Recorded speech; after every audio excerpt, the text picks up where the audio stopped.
Good afternoon.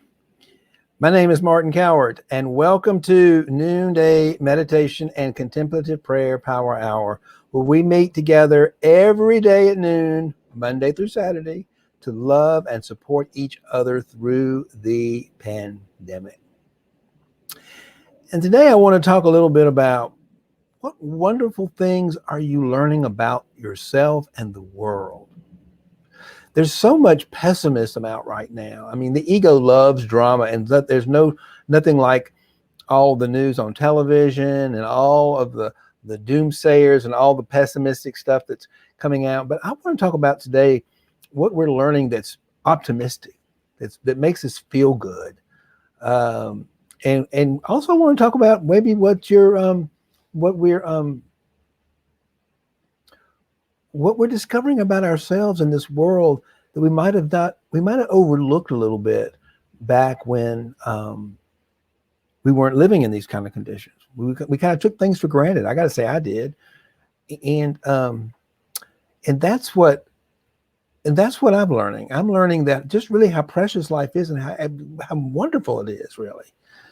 And I want to invite you to type into the chat today and create some of a discussion about that question is, what wonderful things are you learning about yourself? So I don't have just a monologue of me telling you about all the wonderful things I'm learning about Martin. But I will share some things with you because you might be learning some of those things yourself. Let me turn off this thing. Hold on. Sorry about that. Oh, wow. So what I'm learning is I'm learning how to be present. I am learning to walk with the more I practice the art of being present, the more, which is really a course in how to love yourself. I mean, Jesus gave us one commandment. He did give us a suggestion. And if you really want to, one thing we did, which he told us definitely not to do, was he created these structures of belief systems. He didn't tell us to create a belief system. He didn't tell us to go out and create churches with dogma and I got to believe this in order to belong and get to heaven. He taught the opposite of that. So one thing I'm wonderful is just how absurd, and it's not me. I always kind of thought some of that stuff was crazy as a kid growing up, because I always connected more with Jesus and more with that divine self sitting over in a tree than I did going to Sunday school. Because that all seemed a little weird to me. It's like the Presbyterians had their beliefs and the Methodists had their beliefs and the Catholics had their beliefs, and they were all different, and they all had different gods, and none of it made any sense to me. And in order to belong to the Baptist church, you had to believe what they believed. And in order to belong to the Presbyterian church, you had to believe what they believed. And my kids and I would have arguments, sitting in our forts and arguing about our different belief systems and who had the better God. Well, that's what's led us to war. That nonsense. And so, but Jesus he was pretty clear about something, and it wasn't a suggestion. He commanded us as human beings to love your God, love the Lord your God with all your heart, with all your soul, with all your might, your body, your soul. Give everything to the love of the God. And he wasn't talking about a God and the concept of these belief systems. He was talking about the divine self within all of us. That's what wonderful thing I'm discovering about myself in COVID-19, and other people are too. We're waking up to that God you're supposed to love, that Jesus commanded us to love. It's within all of us. It's what connects us. It's what binds us together. So when we say things like, oh, there's some comments coming out. I thought I was talking to myself here. How are you? I'm doing great. I didn't have a chance to do any writing this morning, so I've had a pretty busy morning. So I'm just talking about what wonderful things we have learned about ourselves during COVID-19. So Hassan, I know you're on the other part of the world. I believe you're in the Mideast somewhere, but I'm correct. And I'm so honored that you join me here in that every day that you can. What do you want? I want you to type into what wonderful things are you learning about yourself during this COVID-19, during this time out. What have you learned about you and life, and What are you appreciating most? And there's my friend Mindy. How are you today, Mindy? I thought about you last week as I participated in the calling of the names at 9/11 event, because we called in the names of all the people who served down there and who passed away and who died either in the day or since then. Quite a nice event to be a part of. I've taken part of it before. This year it was done, of course, on social media. So I thought about you because we got to know each other working together at St. Paul's Chapel. So we're talking about the wonderful things we're learning about ourselves during the COVID-19. And I'd love it if you would type into the chat something you've learned about yourself in the COVID-19. I was just saying that what I've really gotten clear about is the power of self-love. There was a reason why Jesus commanded us. I mean, he didn't just suggest it. He didn't say, well, if you want to step for success, I suggest you go out and love yourself and love your God with all your heart and love your neighbor as yourself. He's commanded it, actually. I think he knew how to cut through the nonsense. And what does that even mean, to love yourself and to love your God with all your heart? Well, growing up, I was just saying earlier that I grew up with this concept of God being something we believed in. It wasn't actually an energy force that was present to the moment.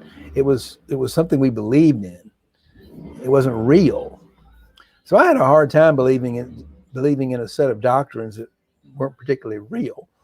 I used to find the reality of something deeper in me. I didn't call it God. I didn't know what in the world it was, but it was like a dear friend that lived within me over at a place called the Monkey Tree. But what I'm learning is just really how precious this life is, and how powerful we are when we step into that, through self-love, how my power has grown every day, not in a personal way, but through this connection to being, to this intelligent, infinite source of power. And that's why I'm here to share it, because that's what's going to get us through all this. Let me see what Hassan said. Oh, yeah. See, you just started to spend more times at home and with mom, because you realize just how precious your home is. The things we took for granted, our moms, I think that is wonderful. I mean, and for me too, my parents are both deceased, but I think before I dwell on all the conflicts I had with my parents, because I was, all the shame and the guilt, resistance. But since this has happened, I've been able to calm down and realize just how lucky I was to have such loving parents. I'm able to kind of feel into the essence of who they were as loving beings that they were, and not focus so much on all the things that made us not like each other, and not get along, and resent each other and all that. That was growing up as a gay person in South Georgia. I was just an embarrassment. My brother's gay too. We were just an embarrassment to our family, of course, and which was vocalized frequently. And that created a lot of conflict, you say, and that's carried into, after they died, carried into my life. That's kind of what I remember, is the conflict we had about who we were. But I realized through my own work that they just loved me. It was their ego, my ego clashing, and which is what we do. And I've realized just what wonderful parents I had, what mother and dad I had. I live in Bahrain, but now in Dubai, visiting with my brother and my love. See? Beautiful.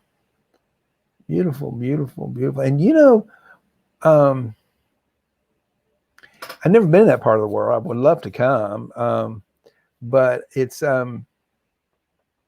what I'm hearing in this is that you're really learning how precious your family is, and your brother and your mother and your nieces, and a sense of belonging to something called the human race. And I think that's beautiful. Let me see what Mindy has to say here. It has felt like preparation time since March, with not knowing exactly what I'm preparing for. Like the days after September, the gratefulness every day for acknowledging an experience The holy in the shit. Yes, the holy in the shit. Because what happens is we redefine that. I suppose all the time it's learning to enjoy things we don't normally like. The holiness in washing the dishes, for example. The holiness in picking up the dog poop. That's another one. It's a great example of picking up shit. I can look at no, it's not pleasant. I mean, going out with a plastic bag on my hands and picking up the dog mess. But I think about, what am I doing? I love my dog. I love having a dog, and she's got to go to the bathroom somewhere. And if we go somewhere where we need to be, I got to, because I love my neighbors. I don't want them to step in dog poop. So, it's beginning to understand that, and be grateful for the things that you have, and to see the holiness, the sacredness of all things in life, all parts of life. Even COVID-19 is here to teach us something. Look what we're all learning.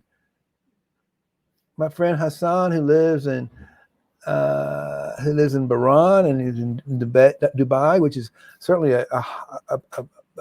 just a hotbed of a lot of violence and war and conflict. And yet, in spite of all that, he's still got this beaming light of love for himself and his family and his brothers and his nieces. That's just fantastic. Yeah, this is what we want to talk about. Let's see what. Oh my God, Jay is on here.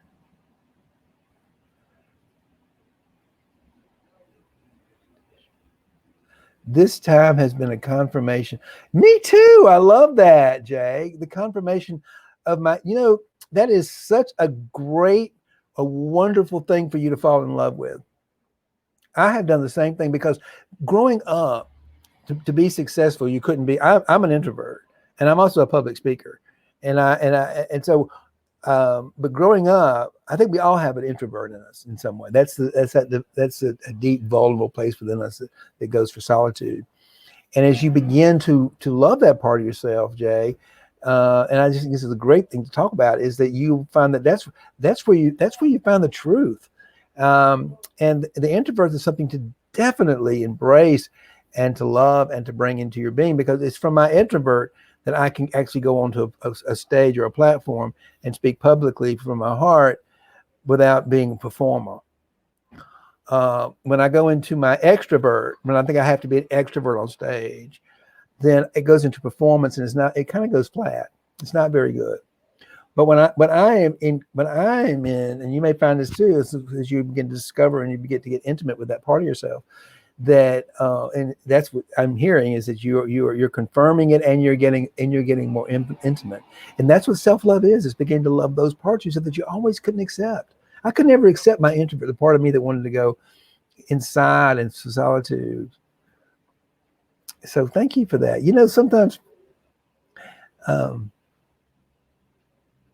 Sometimes it's taken this to go in and really discover what amazing creatures we are as human beings that have the depth of an introvert and an extrovert. Because we get to define what an introvert is for ourselves.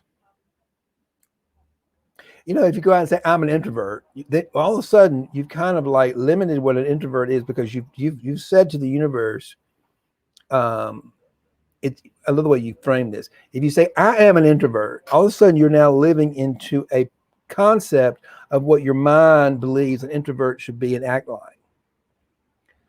And that's typically negative, by the way, because the egoic mind's a pessimist, and it's going to always project sort of the negative qualities of an introvert. And that's really what I did.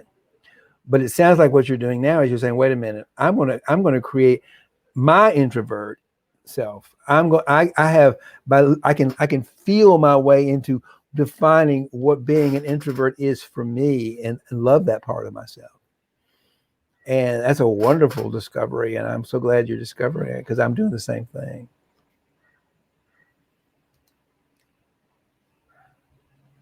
Well, when I come to Bahrain, and I won't even think about coming to Bahrain. You're the only person I know that lives there. Who's going to show me around but you? I would love to be shown around Bahrain, and I will put that on my list. We can travel again, and we can see and give each other a hug. Then I would love to come to Bahrain. That is fantastic. Hey, stranger! This is one of my dear friend Audrey Small. She and I are speakers together at Toastmasters, and we're both part of the Natural Speakers Association, and we're all learning how to speak more virtually than we are on public stages. And I miss being on a stage. I miss being in front of people and feeling that energy. But I'm learning to right now. This is better than not being able to be on a public stage, isn't it? We can at least we're talking to people right now and talking to somebody in Bahrain, or Dubai, and they're regular. And so there's another wonderful thing we can learn is that we're not limited to an audience on a stage.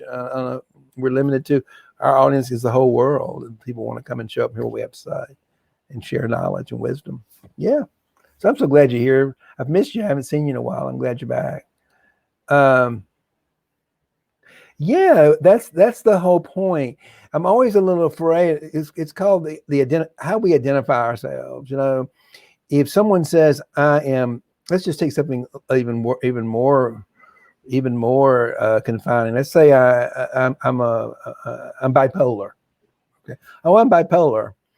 And all of a sudden they begin to live into the negative concept of a bipolar person. And they begin to create, a bipolar is depressed, they feel bad, they're not very joyful, they're unhappy, or and they create this whole persona, if you will, of a bipolar person. And then they begin to live into that identification. We all do this, by the way.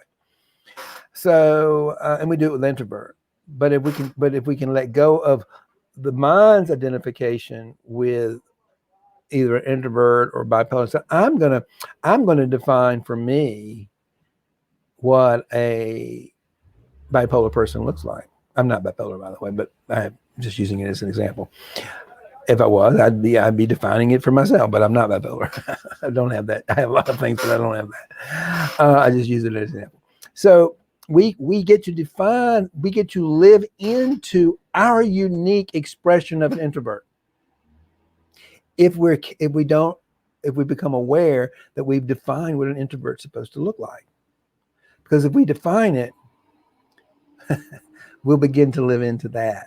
And that's not typically, if the ego has created an egoic mind has created the ego creates an identity to get something.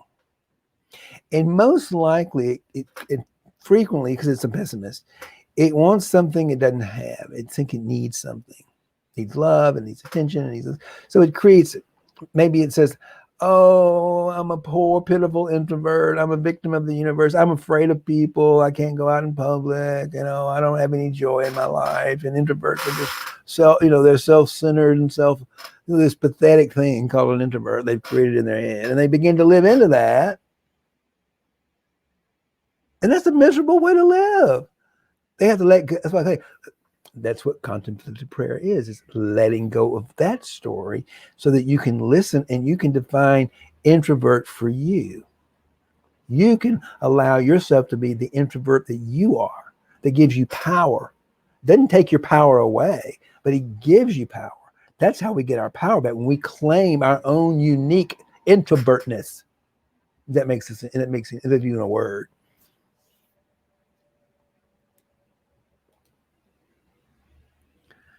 Yes, it is powerful. That is how we empower ourselves.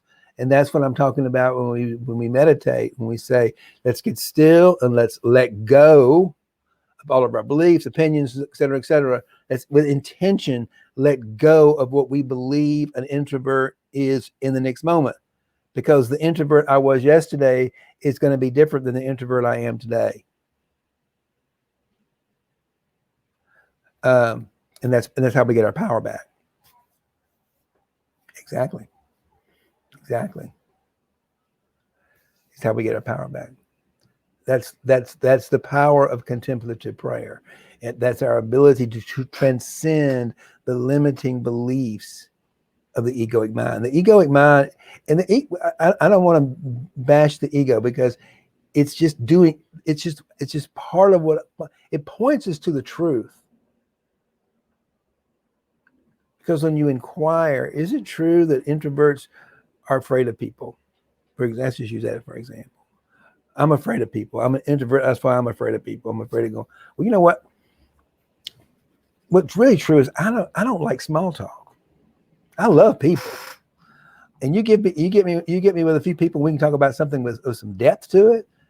I'm having a ball, but you take me to a cocktail party and make me just kind of walk around and talk about nonsense. I'm not interested in that at all. My introvert's not interested in that. I'd rather stay home, spend some time with me.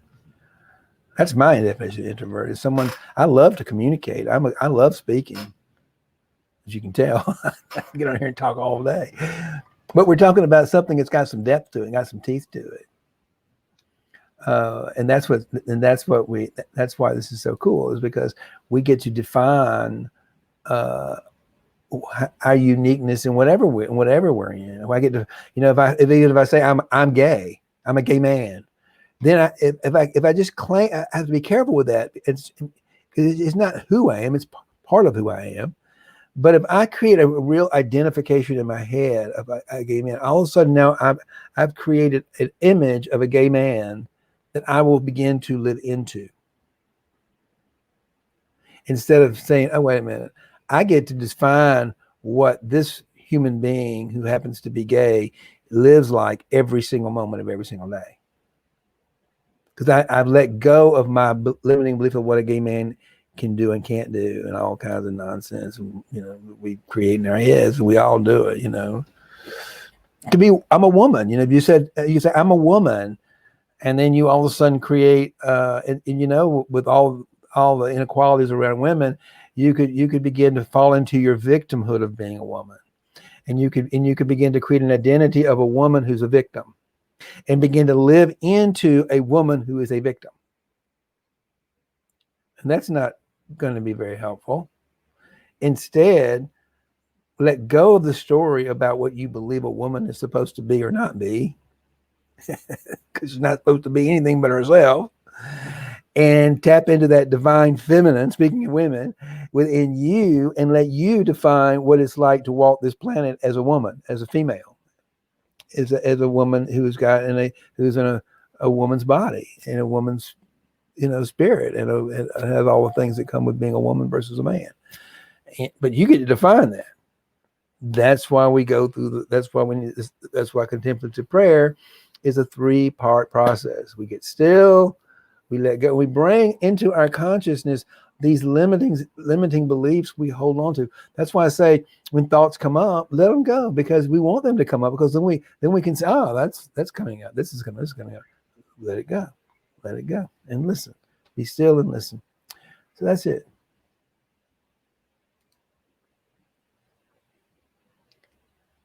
Let's meditate. Enough talking. And I'm going to say this to everybody here on the phone. Let's do this. Everybody stick around for meditation, because I know we're all holding on to something that we need to let go of. We all have something we need to let go of, so we can get more connected to each other, to the world, and to ourselves. This contemplative prayer is the ultimate act of self-love. It is the ultimate act of surrendering the ego to the higher self, to the divine self. So let's practice a little self-love. How about that? Sound good?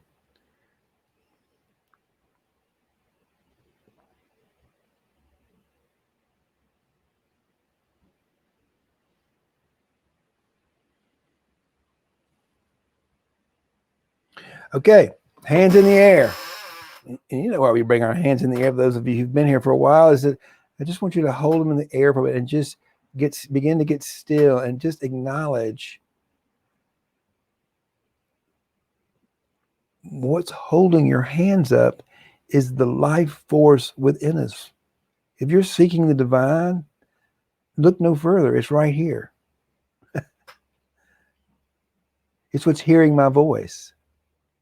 You're hearing it through your ears. I'm speaking through my mouth. But it's the divine being within me that's actually speaking what's hearing and holding up my hands in your hand. So put your hands down and just start to breathe. We're going to do a little mindful breathing and a little centering prayer. So we start with our breath.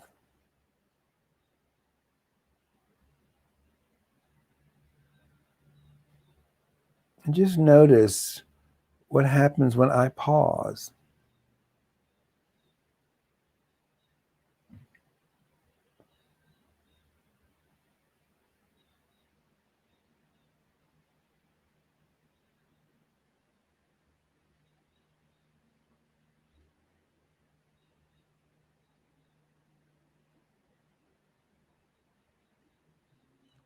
Just breathe and become aware of the life force within you, that energy of life and love. Just open your heart a little further.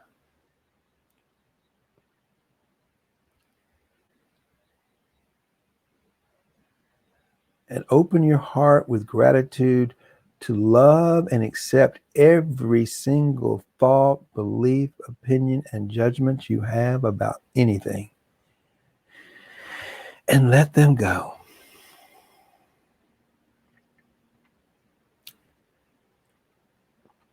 Accept everything exactly as it is, without judgment. Every thought is ultimately a judgment.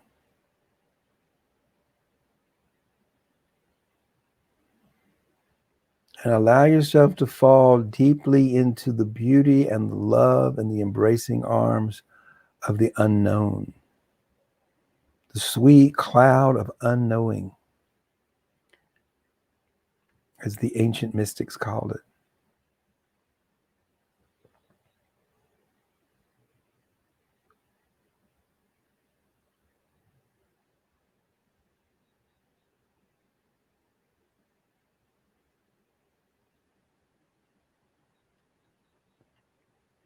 And as thoughts come up into your head, maybe emotional sensations to come up with it, don't resist them, accept them, and let them go. Because they're going to come up.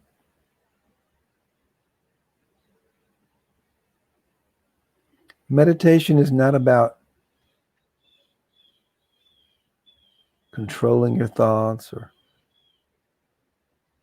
really trying to get anywhere. It's just about letting go and surrendering to that deeper, peaceful, powerful presence within yourself. It's quieting the mind enough to experience that presence, create the conditions for it.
Welcome back.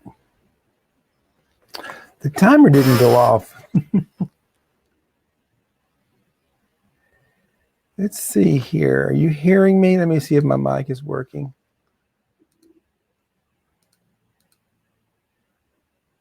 Yeah, I think it's working. Welcome back. I don't know why my timer didn't go off, but we're here. Oh, let's see. It's an old friend. I haven't seen, Beverly Gandy. Hey, Beverly, how are you doing? Nice to see you. Glad you could join us today. What did you get out of the meditation? Thank you for holding this silent moment for us. Blessings to all. Be well. You're so welcome. Thank you for joining us, and thank you for being here. And thank you for your courage to tell us a little bit about your introvert. For an introvert, it's sometimes you don't want to share your story, but that was really sweet that you did that. So thank you for that. Anybody else have anything they want to comment to as we come to a close today?